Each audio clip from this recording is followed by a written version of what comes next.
When we first saw the scaffolding code for Bakeoff 2, our immediate thought was that we wanted to give more control to the user.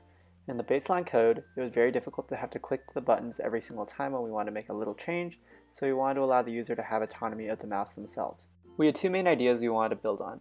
The first one was what we called quadrant controls, which basically involved placing the expand, contract, and rotate buttons right around the square so they were easier to access. Our second idea was called swivel controls, which basically involved using the mouse and pointing it in different directions to expand, contract, and rotate freely.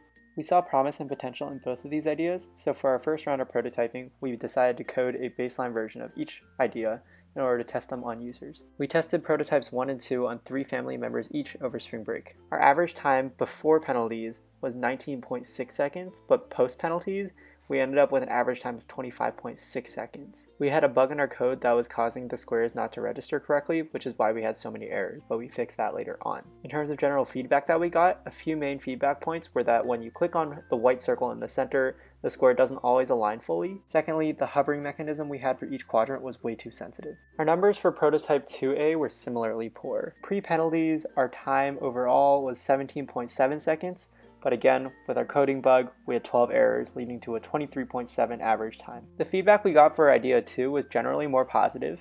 People liked having the freedom and autonomy of moving the square freely, which was the feeling you got when you were able to swivel the mouse. We did get a few key pieces of feedback.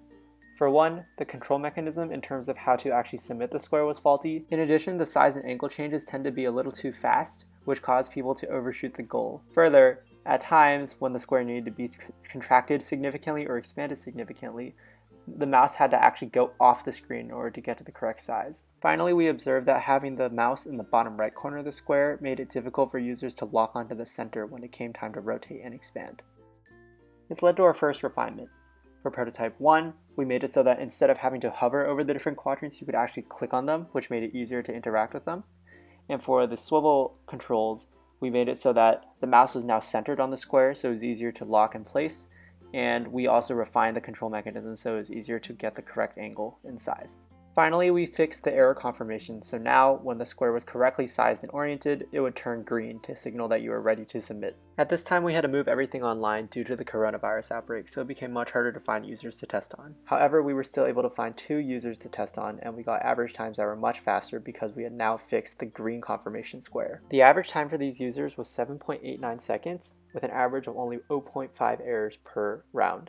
This was way faster, and we know that having the green confirmation square made it significantly easier because now users knew exactly when they could submit the squares. For our second round of testing on prototype 2 with our 2 users, we also got faster times, with an average of 6.73 seconds, but slightly more errors at 1.5 errors. Having the mouse at the center of the square now made it much easier for users to align the square at the start, but we still observed and got feedback that some users were still having issues with the refined controls of having a freely moving mouse. It was at this time that we developed prototype 3A, where instead of having you control a square that was pre-drawn for you, you would actually be able to draw the square to size yourself. When coded, this is what the experience looked like.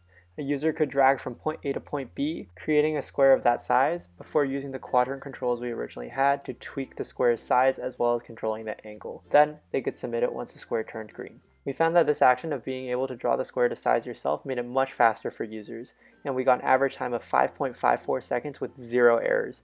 This was the idea we chose to pursue for our final iteration. Our final refinement involved making a key design change to prototype number 3. As you can see here before, when you drag to size across the 2 corners, you can't actually see where the square is being drawn, so you essentially have to get lucky or hope that you're being accurate enough. If you're slightly off, you can only tell afterwards when your square is off, at which point you'll have to resize the square again. The way we decided to tackle this was by drawing a line from point A to point B when you dragged, as you can see here in our final prototype. There were a few key design elements overall that we had taken from our first few iterations as well as our first few rounds of feedback. Having this change where you could actually see visual feedback for how large the square you'd drawn was, having the green confirmation square to indicate when you were ready to submit, and making the quadrant controls clickable instead of just hoverable were the key elements that allowed for our success. We were able to get our time down to 4.55 seconds with 0 errors through 3 rounds of testing, which was a remarkable improvement on our scaffolding time of 24.1 seconds. This was a difficult bake-off for us to put together because of the real-world situation that unfolded, but learning to balance online work while still making sure that we found time for our families and our safety and well-being was an incredibly valuable lesson for our design success in the future.